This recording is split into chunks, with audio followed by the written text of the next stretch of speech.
ഇറാന്റെ സമുദ്രാതിർത്തിയിൽ അമേരിക്ക ഏർപ്പെടുത്തിയിരിക്കുന്ന നാവിക ഉപരോധവും മറ്റ് സൈനിക നടപടികളും പൂർണ്ണമായി അവസാനിപ്പിക്കാതെ ഹോർമൂസ് കടലിടുക്ക് തുറക്കില്ല എന്ന നിലപാട് ആവർത്തിച്ച് ഇറാൻ. അമേരിക്കൻ സേനയുടെ സമുദ്ര ഉപരോധം തുടരുന്ന സാഹചര്യത്തിൽ ഹോർമൂസ് തുറക്കുന്നതിനെക്കുറിച്ച് ചർച്ച ചെയ്യാൻ പോലും തയ്യാറല്ല എന്ന് ഇറാൻ വിദേശകാര്യ മന്ത്രാലയം വ്യക്തമാക്കി. തെഹ്റാനിൽ നടന്ന വാർത്താ സമ്മേളനത്തിലാണ് വിദേശകാര്യ മന്ത്രാലയ വക്താവ് ഇക്കാര്യം വ്യക്തമാക്കിയത്. ഇറാന്റെ ഭാഗത്തുനിന്ന് ഹോർമൂസ് കടലിടുക്ക് തുറക്കുന്നതിന് മുമ്പ് അമേരിക്കയുടെ സൈനിക നടപടികൾ അവസാനിപ്പിക്കണമെന്നാണ് പ്രധാന ആവശ്യം.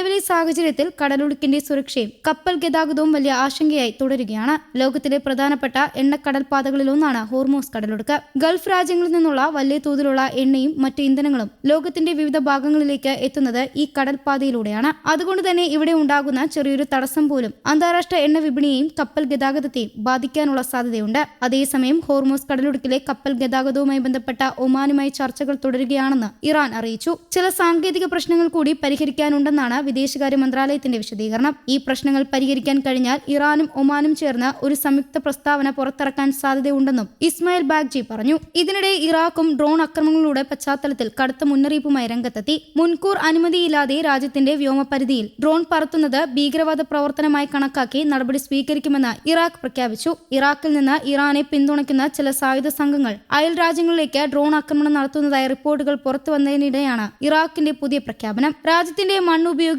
മറ്റ് രാജ്യങ്ങൾക്കെതിരെ ആക്രമണം നടത്തുന്നത് തടയുകയാണ് ലക്ഷ്യമെന്ന് ഇറാഖ് വ്യക്തമാക്കിയിട്ടുണ്ട്. അബുദാബിയിലെ ബഹ്റ ആണവ നിലയം ലക്ഷ്യമാക്കി എത്തിയ ചില ഡ്രോണുകൾ ഇറാഖിൽ നിന്നാണ് എത്തിയതെന്ന് അന്വേഷണത്തിൽ കണ്ടെത്തിയതായും റിപ്പോർട്ടുകളുണ്ട്. ഈ സംഭവത്തിന് പിന്നാലെയാണ് ഡ്രോൺ നിയന്ത്രണവുമായി ബന്ധപ്പെട്ട് ഇറാഖ് കൂടുതൽ ശക്തമായ നിലപാട് സ്വീകരിച്ചത്. ഡ്രോണുകൾ ഉപയോഗിച്ചുള്ള ആക്രമണങ്ങൾ ഗൾഫ് മേഖലയിലെ സുരക്ഷയെക്കുറിച്ചുള്ള ആശങ്കകൾ വർദ്ധിപ്പിച്ചിട്ടുണ്ട്. പ്രത്യേകിച്ച് പ്രധാനപ്പെട്ട എണ്ണ കേന്ദ്രങ്ങളും തുറമുഖങ്ങളും ആണവ നിലയങ്ങളും ലക്ഷ്യമാക്കുന്നത് വലിയ ആശങ്കയാണ്. ഇത്തരം ആക്രമണങ്ങൾ കൂടുതൽ രാജ്യങ്ങളിലേക്ക് വ്യാപിക്കാതിരിക്കണമെന്ന് ആവശ്യവും ശക്തമാണ്. ഇതിനിടെ യമനിലും സംഘർഷം തുടരുകയാണ്. ചെങ്കടൽ തീരത്തെ തുറമുഖ നഗരമായ മക്കയിൽ ഹൂതികൾ നടത്തിയ ആക്രമണത്തിൽ 7 യമനികൾ കൊല്ലപ്പെട്ടതായി സൈന്യം സ്ഥിരീകരിച്ചു. കൊല്ലപ്പെട്ടവരിൽ 4 സൈനികരും ഉൾപ്പെടുന്നു. ആക്രമണത്തിൽ 30 പേർക്ക് പരിക്കേറ്റതായും സൈന്യം അറിയിച്ചു. മക്കയുടെ നിയന്ത്രണം സൗദി അറേബ്യയുടെ പിന്തുണയോടെ പ്രവർത്തിക്കുന്ന പ്രാദേശിക ഭരണകൂടത്തിനാണ്. സൈനിക കേന്ദ്രങ്ങൾ ഉൾപ്പെടെയുള്ള ചില പ്രധാന സൗകര്യങ്ങൾക്ക് ആക്രമണത്തിൽ നാശനഷ്ടമുണ്ടായതാണ് വിവരം. അതേസമയം ആക്രമണത്തിനിടെ ഹൂതികളുടെ 11 ഡ്രോണുകൾ തകർത്തതായും സൈന്യം അറിയിച്ചു. ചെങ്കടൽ മേഖലയിലെ സംഘർഷം രൂക്ഷമായാൽ കപ്പൽ ഗതാഗതത്തെയും വ്യാപാരത്തെയും അത് ബാധിക്കുമെന്ന ആശങ്കയും നിലനിൽക്കുന്നുണ്ട്. ഹോർമൂസ് കടലൊടുക്കിൽ കപ്പലുകൾക്ക് നേരെ തുടർച്ചയായ ആക്രമണങ്ങൾ ഉണ്ടാകുന്ന സാഹചര്യത്തിൽ സ്ഥിതിഗതികൾ സൂക്ഷ്മമായി നിരീക്ഷിച്ചു വരികയാണെന്ന്